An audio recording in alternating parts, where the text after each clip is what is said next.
Boa noite, está no ar o Jornal Caraça desta terça-feira. Vejam os destaques da edição de hoje. O Hospital de Santa Bárbara pede ajuda em meio à superlotação de leitos. Barão de Cocais passa sufoco com falta de oxigênio para pacientes. Acompanhe o boletim das principais cidades da nossa região. Essas e outras notícias no Jornal Caraça que está começando agora.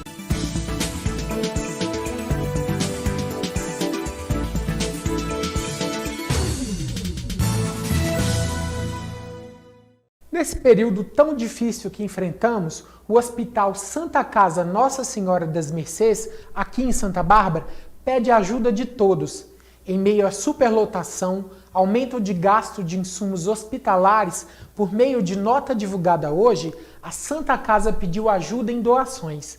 Quem puder contribuir com qualquer quantia, o número da conta está aparecendo aqui na tela. E nós vamos postar também nas redes sociais do Jornal Caraça. Vamos juntos enfrentar essa batalha. E na manhã desta terça-feira, o Hospital de Barão de Cocais ficou com um estoque de oxigênio baixo, que o prefeito Décio Geraldo dos Santos teve que mandar um caminhão da prefeitura a Ipatinga com urgência buscar novos cilindros. O diretor da unidade de pronto atendimento 24 horas, Azenclever Rogério, explicou que um paciente com máscara gasta de 10 a 15 litros de oxigênio por minuto, o que representa 2 cilindros grandes em um dia. Abre aspas. Nós estamos com 9 pacientes com indicação de CTI, usando oxigênio em grande fluxo. Também há 2 entubados que gastam 4 cilindros em um dia, fecha aspas, afirmou o médico. E Santa Bárbara fechou a noite de segunda-feira com mais uma morte causada pelo coronavírus confirmada. São 19 casos da doença em 24 horas. A informação foi divulgada pela prefeitura.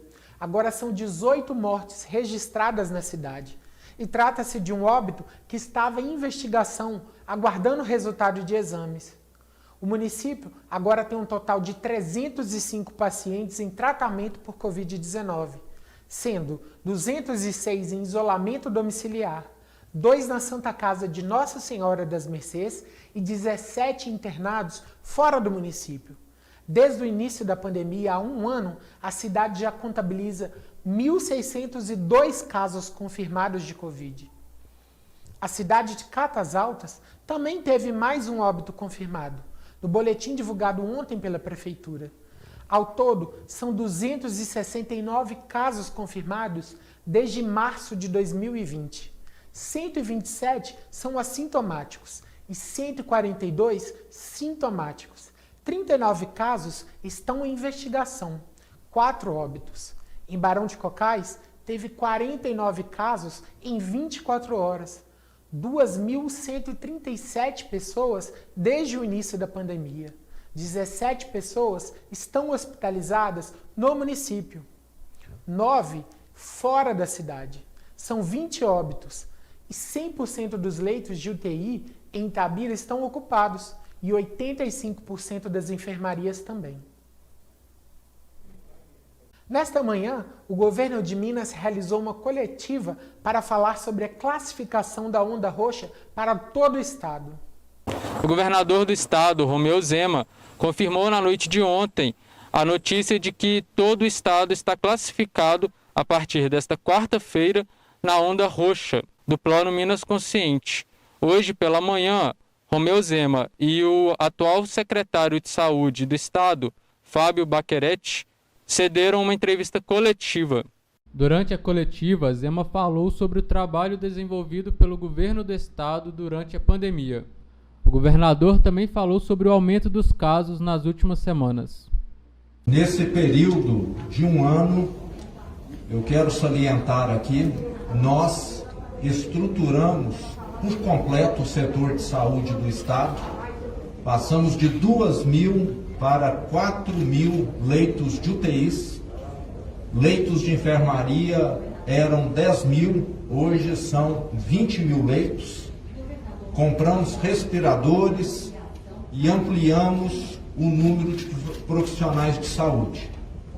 Mas mesmo com todo esse esforço e com o advento da segunda cepa, que chegou ao Brasil no final do ano, início desse ano, nós tivemos um grande aumento no número de casos e de óbitos. Essa situação, vale lembrar, não é exclusividade de Minas, não é exclusividade do Brasil, ocorre em vários países do mundo. E chegamos num ponto, nesses últimos dias, em que o nosso sistema de saúde entrou em colapso. Ou seja, mais pessoas procuram os nossos hospitais do que nós temos capacidade de atendimento. O secretário de Saúde, Fábio Baccheretti, explicou que o momento é o mais complicado desde o início da pandemia. A gente está vivendo um momento de uma alta taxa de incidência e ocupação de leitos em todo o estado. Então é um momento diferente, porque a gente é um estado grande, um país em tamanho, um país em número de leitos, e pela primeira vez todas as regiões estão sofrendo muito. Nós não temos mais a capacidade de transferir paciente de uma macro-região para outra. Isso faz... A onda roxa anunciada pelo governador e que agora se torna obrigatória para todos os municípios restringe a circulação de pessoas entre as 8 horas da noite e 5 da manhã, o funcionamento apenas de atividades essenciais e a existência de barreiras sanitárias, entre outras medidas para conter a circulação do vírus. Com as restrições impostas para reduzir a transmissão do coronavírus, bares e restaurantes acabam ficando impedidos de funcionar. Os donos pedem que possa haver um meio termo para que consigam pagar funcionários e até mesmo manter suas famílias.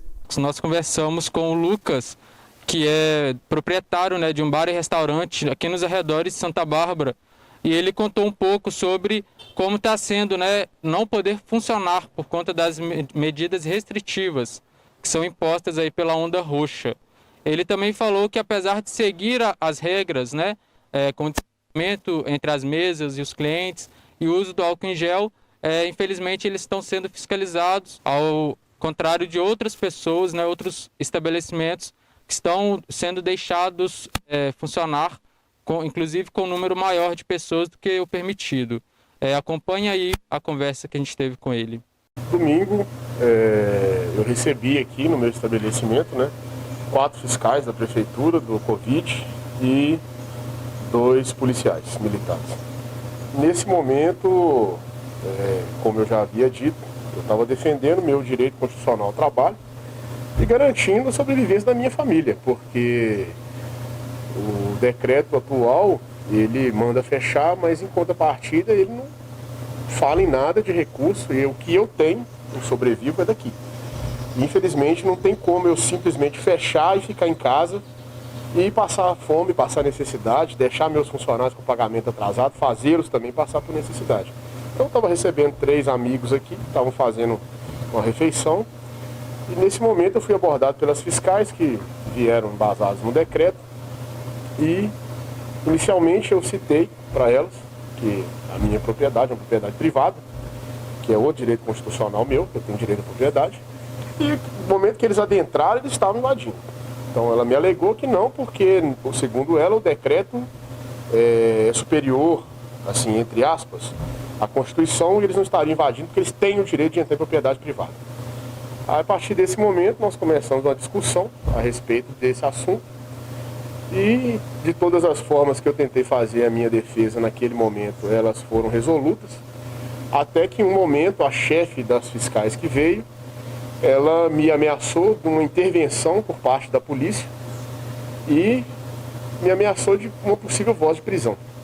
A partir desse momento, mais uma vez, eu invoquei meus direitos constitucionais, invoquei meus direitos como cidadão brasileiro, honesto, trabalhador, pagador de impostos. Pedi para eles se retirarem, eles não quiseram se retirar, e mais uma vez ela falou que usaria a força militar. O que até onde eu sei, não existe nenhum tipo de lei que prevê isso, e nem dá supremacia de decreto nenhum, porque isso fere qualquer esfera superior, entendeu? Fere direito constitucional, fere o Código Civil entendeu? E não é cabível do prefeito usar a força militar contra a população. Eu não estava cometendo nenhum ilícito, eu estava aqui simplesmente trabalhando, defendendo meu pão. Aí depois disso eu liberei os clientes, pedi desculpa para todos eles naquela situação toda, o pessoal se retirou, e o que eu aleguei, tanto para as fiscais quanto para o policial, é que eu não tenho condições de sair desse negócio. Porque se eu tivesse, eu já teria saído. Eu já teria fechado as portas. Entendeu? Como todo mundo aqui da região sabe, 2019 nós passamos por chuvas, enchentes, final de ano todo. Após o término das chuvas e das enchentes, por irresponsabilidade de todos os prefeitos, aconteceu o carnaval, que é outra coisa que acaba com o nosso movimento de bar, restaurante. E depois começou a pandemia. E agora, um ano depois de pandemia, o que eu indaguei é, em um ano, vocês não fizeram nada, vocês não se prepararam, vocês usaram os recursos como? Porque teve recurso, veio dinheiro. Foi o que eu indaguei. Eu quero uma resposta do poder público referente a isso. Eu quero uma resposta do executivo, porque até onde todo mundo sabe, só para o enfrentamento ao Covid, de verba extra para Santa Bárbara, veio quase 4 milhões. E esse dinheiro não foi gasto. O problema deles, na reunião da AMEP, eu acompanhei tudo, é leito. Mas em momento algum eles citam a criação de um hospital de campanha, eles citam a criação de novos leitos, eles citam, fecha um comércio e o comerciante fica como? Sabe? Porque a nossa fonte de renda é essa. Se fosse simples, igual o poder público pensa, que é só abandonar, eu já teria abandonado. Sempre com todos os tipos de restrição possível, né? A gente pede o uso obrigatório de máscara para deslocar no espaço do bar, deixamos o álcool, exigimos que os clientes façam higienização, nos banheiros, sabonete, papel toalha para higienização, quando sai do banheiro, álcool em gel para mais uma higienização. E pedimos que eles fiquem em distanciamento, as mesas já ficam em distanciamento, o espaço é amplo, todo aberto, arejado, justamente para não acontecer esse tipo de aglomeração, para não acontecer o contágio. Nossa equipe toda trabalha com os equipamentos adequados, entendeu? Sempre passando álcool em gel, sempre lavando as mãos. E nesse período de pandemia, o que acontece? Já naturalmente o movimento caiu 70%. Então nós não temos, em momento algum, nós estamos recebendo aqui mais do que 10 pessoas, 12 pessoas por vez, porque não tem demanda, a população não está saindo, entendeu? Então o que a gente pode fazer dentro do possível a gente faz para manter a segurança dos clientes e a nossa segurança também, né? Porque a nossa equipe também tem que se garantir, no caso, né? No momento você está com quantos funcionários? Atualmente trabalha eu, minha mãe, meu pai, né, um negócio familiar, e uma funcionária, porque a gente tinha em 2019 5 funcionários mais 2 freelancers. Nós tivemos que ir no meio do caminho e adequando as medidas e deixando pais e mães de família desempregados pelo caminho, porque infelizmente não tinha recurso. Inclusive hoje a nossa única funcionária, ela é até diarista, quando precisa a gente chama. Olha, eu não tenho, como eu citei, tanto para os fiscais quanto para os policiais, eu não tenho a opção, não existe a opção, Lucas, fique em casa, porque eu não tenho outra fonte de renda. Eu já acumulo dívida de um ano para cá, um único lote que eu tinha, uma chácara, eu tive que vender para pagar a dívida do restaurante, e agora estou indo para o mesmo caminho de novo, entendeu? Já estou com dívida acumulada, já estou com boleto acumulado, conta acumulada. Já estou em negociata com a CEMIG, porque a CEMIG já veio para cortar minha luz várias vezes e eu faço renegociação, porque não estou tendo condição nem de pagar a conta de luz. Porque a primeira coisa que eu penso é no pagamento dos meus funcionários e na manutenção das despesas da minha família. O resto, aí a gente tem que ir empurrando para a barriga. E o que eu penso é o seguinte, ou eu trabalho e infelizmente corro o risco de ser preso por estar tentando exercer meu direito de trabalhar honestamente, ou então eu vou para casa, deixo minhas contas enrolar tudo e morro de fome dentro de casa, porque a opção que eu tenho é essa. O comerciante também falou sobre a criação da Associação de Bares e Restaurantes, que surgiu a partir da necessidade de uma representação que tenha voz perante o poder público. Bom, a associação nasceu da necessidade, né, Zarinho? Por quê? Existe um comitê de enfrentamento ao Covid na prefeitura e esse comitê não disponibilizou, nem disponibiliza uma cadeira para a nossa área, para o nosso ramo. E somos nós desde o começo da pandemia, bares, restaurantes, lanchonetes e similares, o Judas com a malhação. O primeiro que é pego é bar, restaurante, lanchonete similar. Então nós, eu e a Zarinha, tivemos a ideia de unir os donos de bar, restaurante e lanchonete, depois do decreto de 23 de dezembro, Sim. que fechou todos nós novamente, e para tentarmos negociar com a prefeitura, conversar com a prefeitura, e através dessa união nós conseguimos hoje já 50 membros, 50 né? membros. 50 membros. Ainda temos muitos em Santa Bárbara que não aderiram, mas 50 dos principais bares, restaurantes e lanchonetes já estão com a gente, né? Aqueles cadastrados, né, que trabalham com alvará direitinho, né? Aqueles MEI também, a gente tem alguns MEI, né? Tem mês também. Tem alguns MEI. Tem mês também. E na atual situação hoje nós estamos aí tentando articular, porque são muitas pessoas, muitos pensamentos, para começar a estruturar realmente a associação, para transformar ela em uma organização registrada e tudo, para poder tentar ser ouvido, sabe? O foco da associação é tentar ser ouvido, porque individualmente nós não somos, a prefeitura não é. Nós cobramos, inclusive, temos um documento comprobatório, foi protocolado na prefeitura. Nesse documento a gente cita isso, porque a fiscalização, esse documento aqui, ele cita isso. A fiscalização em Santa Bárbara, ela acontece de forma perseguitória, ela está perseguindo. Ela é feita através de rota. Eles criam uma rota e descrevem, vamos passar no bar de Zarinha, no bar de Lucas, vamos passar no bar de Cabeção, vamos passar no bar do Toco. E a fiscalização só passa naqueles estabelecimentos. Aí nós cobramos da prefeitura que essa fiscalização seja feita de forma de patrulha. A fiscalização estivesse em movimento, patrulhando. Por quê? Aí esses fiscais citam, mas a gente não foi no bar tal, a gente não foi naquele bar mais periférico tal, porque não está na rota. Mas não é porque não está na rota, é porque eles pegaram quem é cadastrado, quem tem CNPJ, quem tem alvará, fizeram uma rota e os fiscais só vêm até nós. Em contrapartida, quando é punido, nós todos somos punidos, essas pessoas continuam trabalhando clandestino, continuam fazendo aglomeração, continuam com seus forrós, com seus baile funk, eles não estão nem aí, não são nem associados com a gente, nem entraram para a associação, a maioria nem tem CNPJ ou MEI, né, como a Zarinha citou antes, e a fiscalização não cobra deles, sabe? Nós nos sentimos perseguidos no final, Exatamente. porque a situação, para quem é pagador de imposto do município, que tributa, que paga o alvará mais caro do mundo, é perseguido. Agora, quem está ali à margem, não. Entendeu? Não é perseguido, não é punido, não é fiscalizado, mas na hora de punir, todos nós somos punidos, né? E principalmente nós, que somos colocados como culpados, né, da pandemia, em primeiro plano, né? Uma situação difícil porque você vai, né, em supermercado, mesmo com CPFs pares e ímpares, entendeu? A condição continua, a situação lá dentro continua a mesma. Você vai na lotérica, lotado.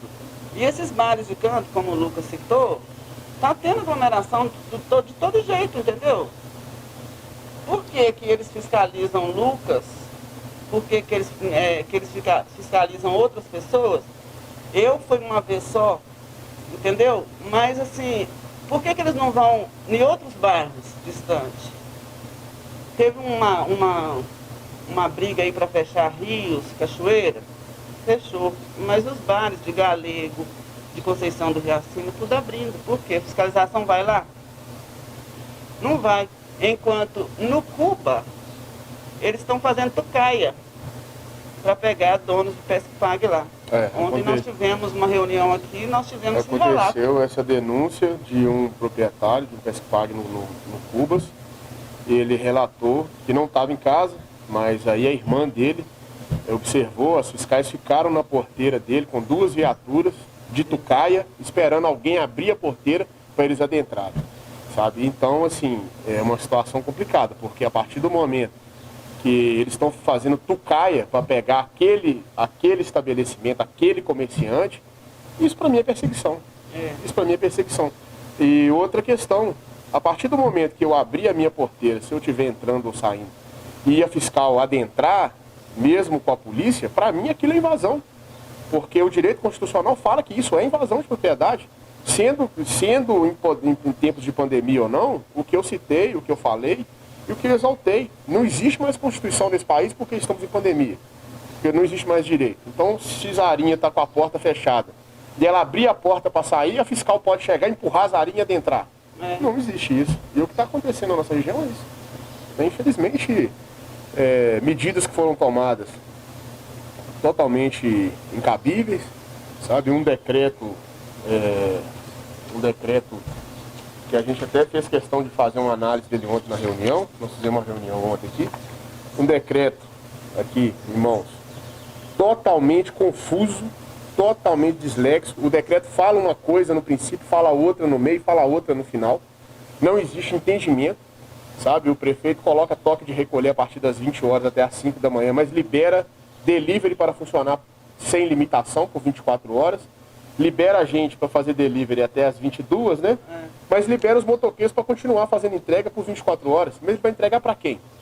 Se os últimos comerciantes a fechar somos nós. E temos que encerrar às 22 em delivery, né?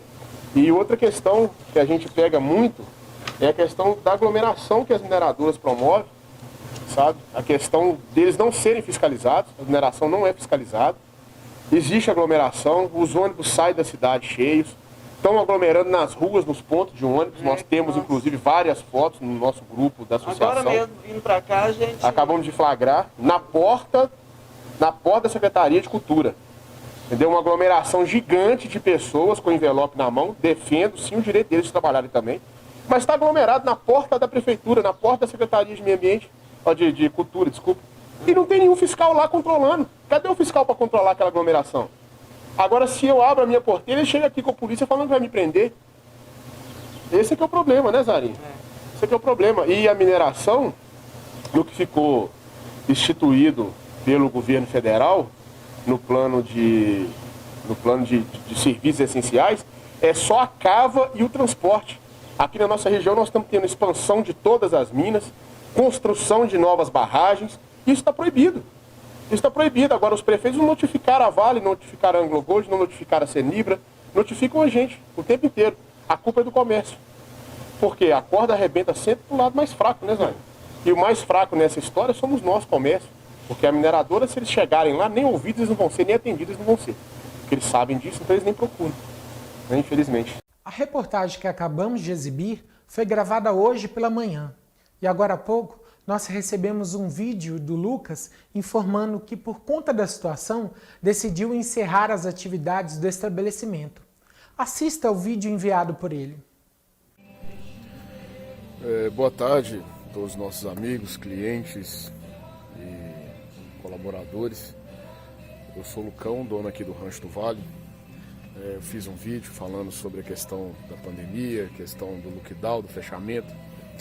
E hoje nesse vídeo eu vim pedir a todos os clientes e amigos desculpa e vim comunicar o encerramento das nossas atividades. Nós vamos estar encerrando as atividades por causa de uma questão de muita irresponsabilidade da administração pública municipal e agora de um decreto da esfera do governo do estado. Então nós chegamos no limite financeiro, no limite da estafa, no limite de lutar por uma causa que não vai ter vencedor, né? Então, nesse momento, em respeito à nossa família, que isso aqui é um negócio de família, e em respeito aos nossos colaboradores, aos nossos clientes, aos nossos amigos, vim comunicar a vocês todos que estamos encerrando as atividades por tempo indeterminado. Se Deus quiser, a gente retorna ao final disso tudo. Se não der, infelizmente, nós agradecemos imensamente o carinho de todo mundo, agradecemos imensamente o carinho de todos os colaboradores que trabalharam com a gente nesses anos todos, né? E com grande pesar no coração que eu venho comunicar a vocês nosso encerramento. Muito obrigado a todos, fiquem com Deus e que Deus abençoe, que essa pandemia política acabe o quanto antes. Um abraço a todo mundo. Veja e reveja nossas matérias no nosso canal no YouTube, youtube.com youtube.com/tvcaraçaoficial. Tenham todos uma boa noite e até amanhã.